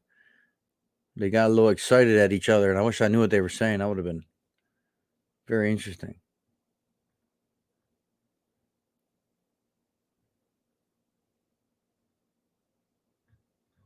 But yeah, today's what, Tuesday? I'm in training all day. So the next 2 days I got training. So that's kind of boring. Sitting in the classroom all day. That's not for me.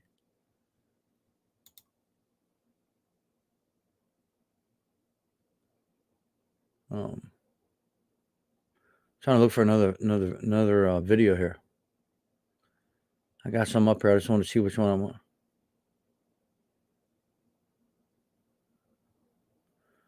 But how's your day?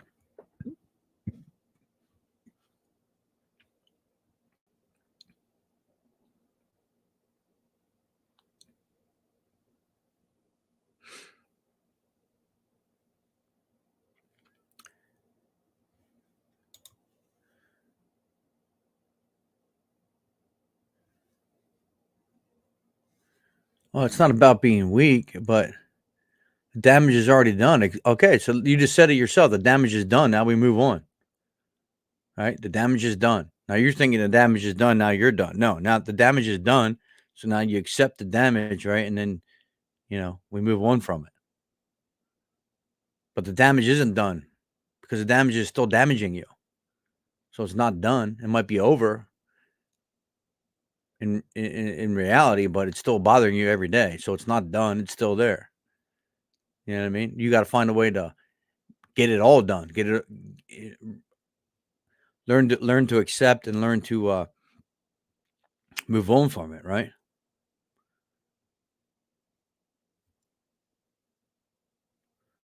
Well, I know what you mean. I know what you mean. I'm just trying to reverse psychology here a little bit.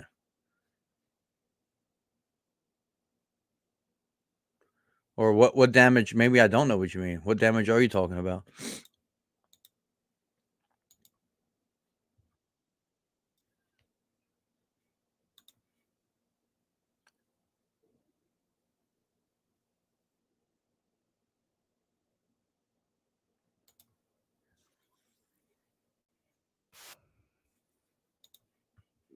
Here, look, this might help.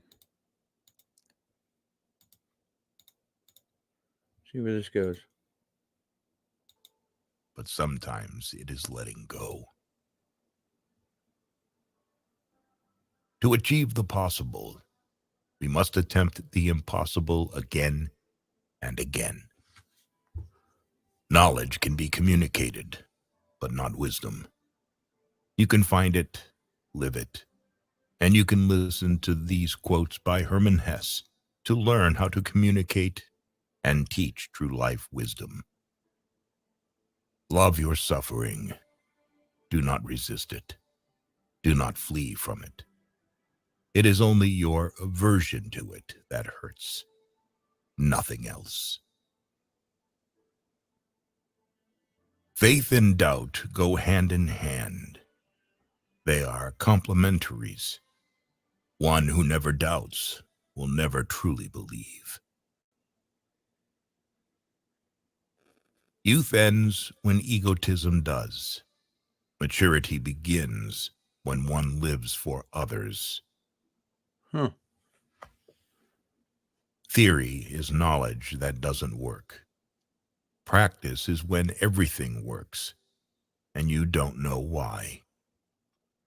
This stuff to me is so deep, right? It's so, I don't know, it's mind-blowing for me.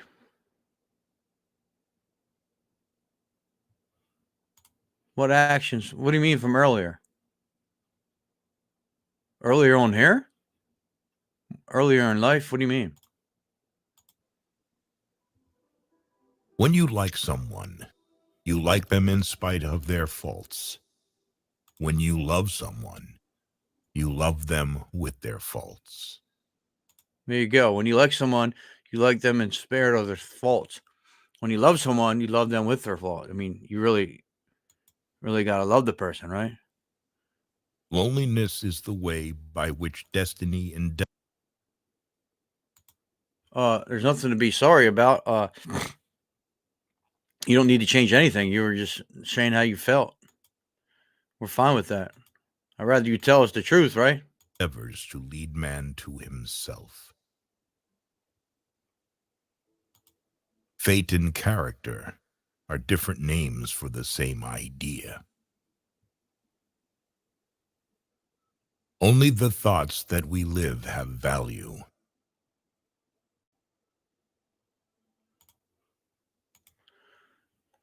Colin says, when you are depressed about relationships, how do you cope? What part of, like, you have any more detail? Again, I'm not a doctor or a therapist or anything. I'm just a regular dude, but I try to help as much as I can. And then there's people in here that are also willing to help. But when you're depressed about relationships, how do I cope? Like, what part of the relationship are you depressed about? Not being in one, the relationship not working out. How do you cope with it? I would figure out what the problem is and come up with a solution. If you give me some more details, maybe we can get deeper into it. A house without love is a poor house. Even if beautiful rugs are covering its floors and precious wallpapers and pictures cover its walls. You are only afraid if you are not in harmony with yourself. Happiness is a how, not a what. A talent, not an object. The true profession of a man is to find his way to himself. Solitude is independence. People with courage and character always seem sinister to the rest. Opinions mean nothing. I was talking with a loved one, and then suddenly changed how I deal with. I don't understand what you mean here, Collins. I was talking with a loved one, and then suddenly changed how do I deal with it? Oh, so you were talking to a loved one, and then so you're talking to a family member, and then what? You don't talk to him no more, or I don't understand.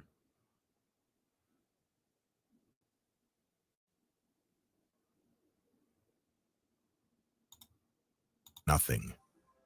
They may be beautiful or ugly, clever or foolish. Anyone can embrace or reject them. Everything becomes a little different as soon as it is spoken out loud. The deity is within you, not in ideas and books. Truth is lived, not taught. I love that. Truth is lived, not taught. I speak about that a lot, living in truth, you know. You don't need to be taught truth, really. You know what I mean? And yourself. You just live it. It's already in you. You know what I mean? Just be honest. It's like, I mean, anyone can live in truth. Right? We don't need to lie about anything. Why do we? Why do people? I don't understand. In every truth, the opposite is equally true. A truth can only be expressed and enveloped in words if it is one-sided.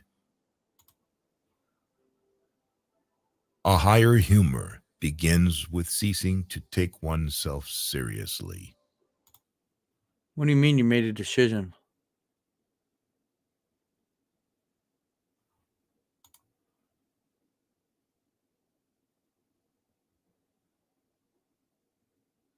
Yes, I loved her, but waking up in the morning, everything changed. So you talking about a girlfriend? What, she no longer speaks with you? Or like, I don't understand. I'm not trying to be rude, but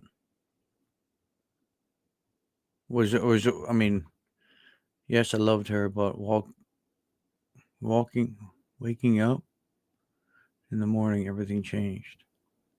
So you don't love her no more?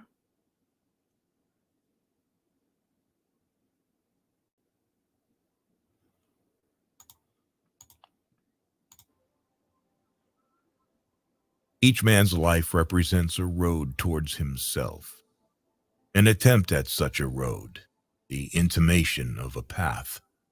No man has ever been entirely and completely himself. Seriousness is an accident of time. It consists of putting too high a value on time. In eternity, there is no time. Eternity is a moment, just long enough for a joke.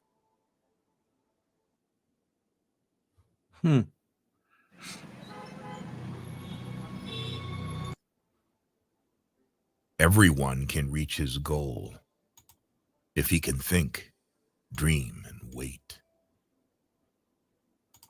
Patience, right? Collins, what are you trying to say here, man? Trying to help you out, but I'm not understanding. You must find your dream, no matter how old you may be. Then the way becomes easy. Chaos demands to be recognized and experienced before letting itself be converted into a new order. One never reaches home, but wherever friendly paths intersect, the whole world looks like home for a time. If we can make a person happier and more cheerful, we should do it anyway, whether he asks us or not. I like that one. If we can make a person happier and more cheerful, we should do it anyway, whether he asks or not, right? Study from yourself. Be your own teacher and your own student. What many people call passion is not spiritual force, but friction between the soul and the outside. Maria, I don't like where you're going with this. The only way of finding peace. My decision was my choice. Why don't you call your daughter? Or a family member. I don't like the way you're talking, really, to be honest with you. I mean, what's going on? Is it because your daughter left?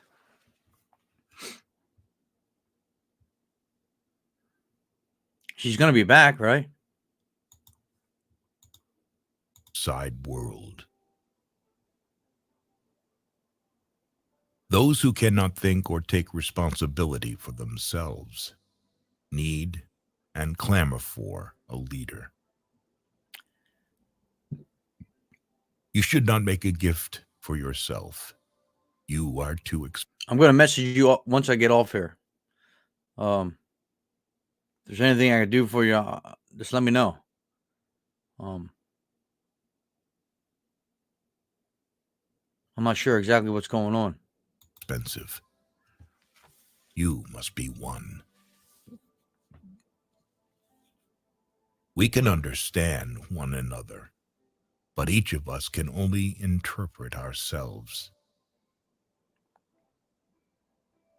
Seeking means to have a goal, but finding means to be free, to be receptive, to have no goal. Man is an onion consisting of hundreds of skins, a fabric consisting of many threads. Every politician in the world is all for revolution, reason, and disarmament, but only in enemy countries, not in his own. It is not our purpose to become each other. It is to recognize each other, to learn to see the other, and honor him for what he is. No one marries for the sake of having children. However, when a person has children, they will force him to change. And in the end, he will see that everything was done only for them. Lack of friends is a sign that a man has many hobbies as well as time. Those who are too lazy and comfortable to think for themselves and be their own judges obey the laws. Others sense their own laws within them. Yeah, you know what that law is? It's called God's law. Words do not express thoughts very well.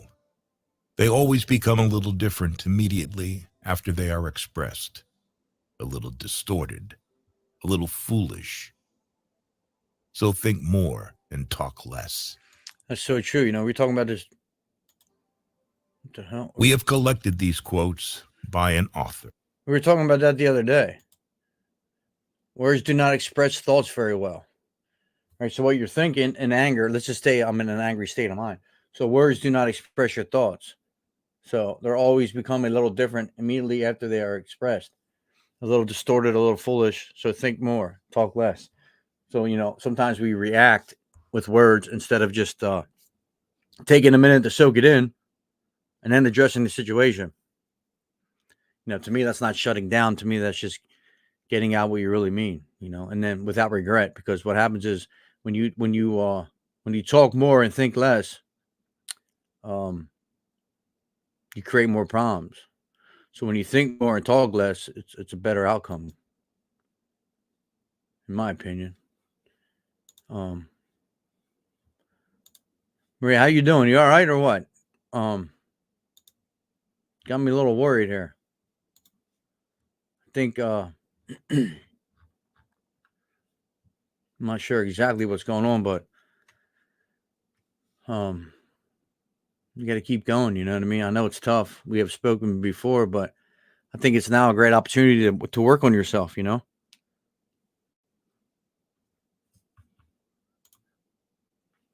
My life feels like it's a constant dash. I love thinking more, talk less. I need to work on it. Yeah. Yeah.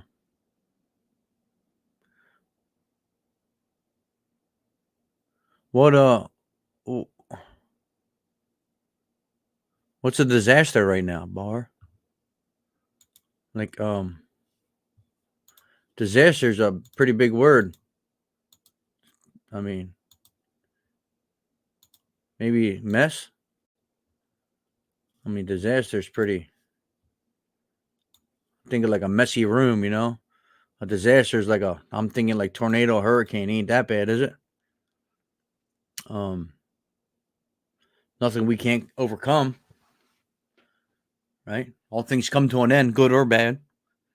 It's one thing we got to remember. It's just a chapter in your life, chapter in the book of your life. You know, it's not the be all end all.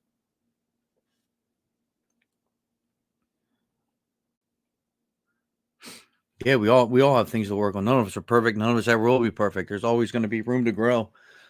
There's always going to be things to change. There's always going to be ways to become better.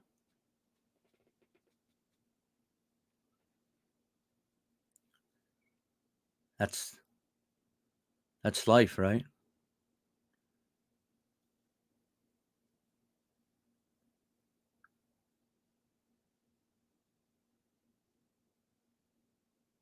It's not easy by any means.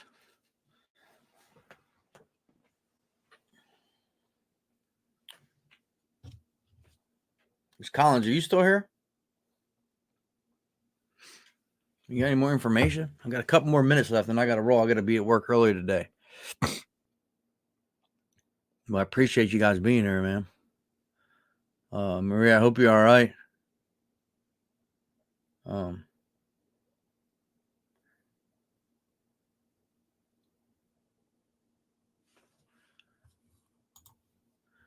Father passed away when I was 16, forced to move in.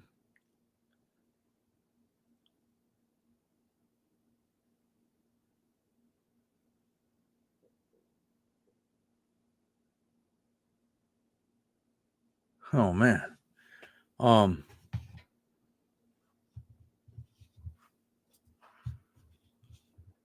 you're welcome. Is this your first time here? Well, I mean, again, I'm not a doctor, but your father passed away at 16, so that's some trauma, right? Forced to move in 11th grade, pregnant at 16. These things are in your past, right? They're a part of who you've become, right? We can't argue that. Your uncle was murdered by your cousin in front of the family. That is not your fault. Your father passing away is also not your fault. Husband of 10 years left me and the kids for 20-year-old. That was a decision he made, right? And of course, you're blaming yourself. Now you're alone with your kids, and he's gone, right? Yeah, it's a lot to take on, right? You got to remember some of these things are not your doing, though. You know what I mean? But you punish yourself for them. You know.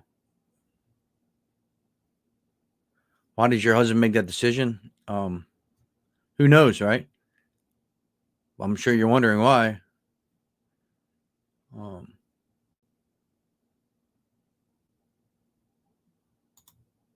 Thanks for being here. We're here usually every morning. It's going to change a little bit here when I go away on vacation, but yes, overcoming is a problem. Lost my family because of murder. And well, I mean, you didn't do nothing wrong. Yeah, I wish I had more time. We could dive into this, but I'll be here again tomorrow morning, same time. I start at 4. I don't know what time it is where you're at, but yeah, it's a lot to overcome. You know, grief. You got decisions made by other people now that you have to deal with, right? Trying to understand why. Where are you from? You from the States or? Oh yeah, so we have the same time. Yeah. Is it 6 already? Oh, it's a little earlier. Yeah, we're on the same time. But yeah, that's Michigan. Okay. I'm in PA. Yeah, I usually go live at 4. Yeah, if you're here tomorrow, we can pick back up on that story. I would be interested in that. How long has it been since that happened with your husband?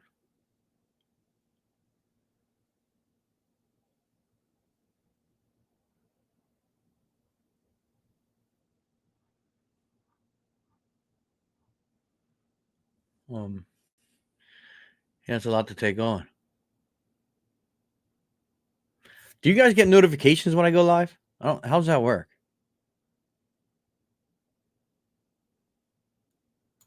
All right, Baker, have a great good luck. I got to roll too. I don't want to be late. Oh, you do get notifications? All right, cool. Yeah, I don't know how that works. I was always wondering. You know, Baker, how do you get notifications? Do you know how you do it? Do you got to set notifications or something? I don't know. It was a pretty crazy podcast today. You don't either. It was kind of all over the place, you know. Do you guys know how to set them? How to set the notifications? Because a lot of times people tell me like, and then with Facebook too. I don't know why sometimes people get things. I don't know. It's weird. No, I don't have it set on notification, but I set my alarm at 4 and get up. Oh, all right. That's like your own notification. Well, I appreciate you being there. Oh, the 3 dots in the corner. There you go. Thank you. 3 dots in the corner. Yeah, it's let me look. Maybe I don't know if I'm going to be able to set notifications for myself, but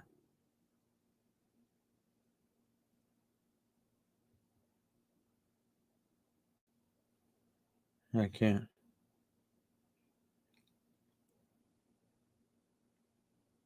Oh yeah, there you go. Yeah, thank you. That is right.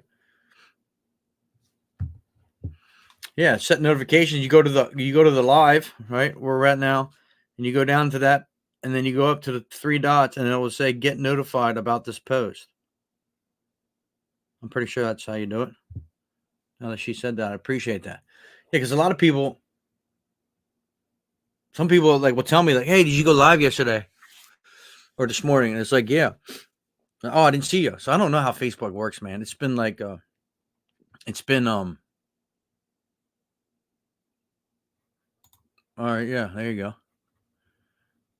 It's been weird. Facebook, like sometimes they let you reach people, sometimes they don't. I just keep grinding, but and this is on StreamYard, so, but I stream it to Facebook and YouTube. All right, cool. I appreciate y'all. Anyway, I gotta roll, but thanks, guys. Maybe I might go live tonight. I know I gotta go visit with my father before I go on my cruise, so make sure he's all right and everything's going good. I gotta visit my mom and stepdad as well, but yeah, thank you. I appreciate you guys. Yeah, I was a little off today, but you know, it brings back memories when I played that video. You know what I mean? I never shared that one alive before, so kind of get your mind all over the place. It's been a hell of a journey, man. It's been yeah. I'm gonna try to I'll do live from the boat and shit too. Yeah, thank you. I don't know. I think it's part of my allergies as well. I mean, it's like every morning. Today was actually a lot better. Started putting Vicks and on my neck. Seemed to work. You as well. Thanks for being here. Yeah, we'll see what happens. I got internet on there, so I'll probably go live. What is today? Tuesday. I'll be live tomorrow, and then I'll probably be live before we leave Thursday morning. Podcast, broadcast. I don't know what this thing's called. But anyway, man, I appreciate you guys. Have a wonderful day. Be safe. Take care of your mental health. It's very important, right? It's part of our lives. Thanks for being here. Have a good one.